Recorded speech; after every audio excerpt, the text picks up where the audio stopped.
নমস্কার বন্ধুরা, আজকে West Bengal board of secondary এডুকেশনের তরফ থেকে একটি নোটিফিকেশন জারি করে জানানো হয়েছে পশ্চিমবঙ্গে যেহেতু পার্লামেন্টারি জেনারেল ইলেকশন 2024 চলবে 7 দফায় এবং সেখানে যেহেতু স্কুলগুলো পোলিং স্টেশন হিসেবে ব্যবহৃত হবে, তাই মধ্যশিক্ষা পর্ষদের অধীনে যে সমস্ত স্কুলগুলো থাকবে সেটা নিম্নলিখিত সূচি অনুযায়ী ছুটি থাকবে। আমি একটু ক্যালেন্ডারে দেখিয়ে দিই আপনাদের যে কিরকম হতে চলেছে। এই 16 থেকে 20 পর্যন্ত প্রথম দফার যেটা ইলেকশন সেটা 19শে এপ্রিল রয়েছে, তাই 16 থেকে 20 পর্যন্ত 5 দিনের এখানে ছুটি দেওয়া হয়েছে। 21 তারিখটা রোববার। দ্বিতীয় যে দফার ইলেকশন সেকেন্ড ফেজ, তার জন্য যে ইলেকশনের ডেট হচ্ছে 26শে এপ্রিল, তার জন্য ছুটি দেওয়া হয়েছে 4 দিন, 24, 25, 26, 27 এবং 28 তারিখ রোববার।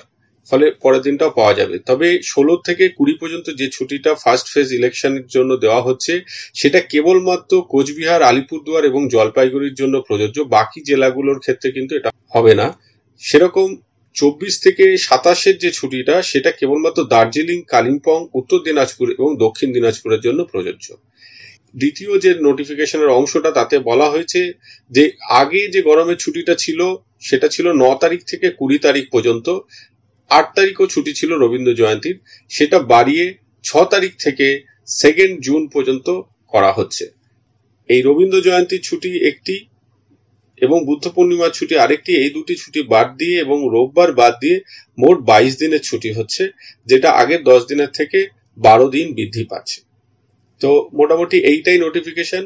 এবারে এর পাশাপাশি প্রাথমিকে আপাতত জুন মাস পর্যন্ত বেশ কিছু জেলায় দেখা যাচ্ছে যে মর্নিং স্কুলের শিডিউল এসছে, তাদের কিন্তু পুরোপুরি ছুটি দেওয়া মে মাস থেকে সেরকম কোনো কথা এখনো পর্যন্ত সামনে আসেনি। পাশাপাশি গ্রীষ্মের দাবদাহ যেভাবে বাড়ছে তাতে এই সময়টাও পর্যন্ত টানা যাবে কিনা সেটা আমাদের অপেক্ষা করতে হবে। সমস্ত কর্তৃপক্ষরা নিশ্চয়ই সমস্ত পরিস্থিতির দিকে তাদের দৃষ্টি রেখেছেন। যা আপডেট আসবে আমি আপনাদের সাথে আগামী দিনে শেয়ার করব। আজকে এই পর্যন্ত। সকলে ভালো থাকবেন, সুস্থ থাকবেন। ধন্যবাদ।